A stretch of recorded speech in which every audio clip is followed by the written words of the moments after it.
сказать, что сегодня так или иначе много проскальзывало о том, что вот кто-то вот отстранялся от Мурата Анджея, что какие-то вот писатели говорили о нем как фантаст, какие-то ученые говорили о нем как о творце folk history. Я хочу сказать не как человек, я хочу сказать как человек, который просто читал Мурата Анджея. Я хочу сказать, что мне абсолютно все равно, соответствует это какой-то действительности, подтверждается ли какими-то фактами.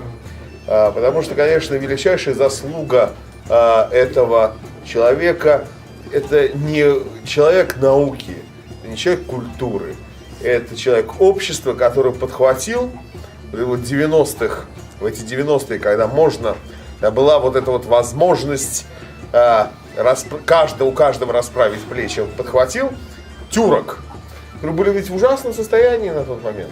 Да?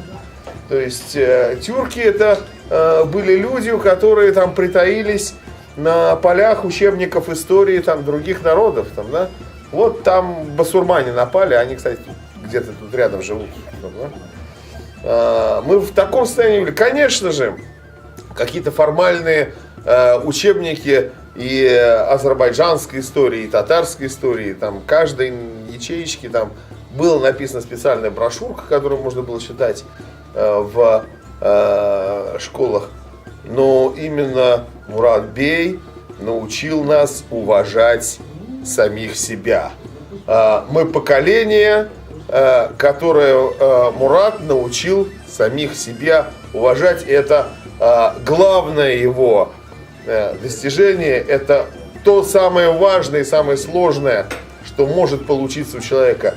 Это у него получилось. А какая-то полемика о достоверности его работ прекрасно. Чем дольше она будет идти, тем будет лучше. А то, что мы здесь собрались, достаточно разные люди, но чувствующие сопричастность к нему и к друг другу, это говорит о том, что он и после смерти нас не оставляет. Да? Мы все равно остаемся тем, чем он заставил нас себя почувствовать. Мы тюрки.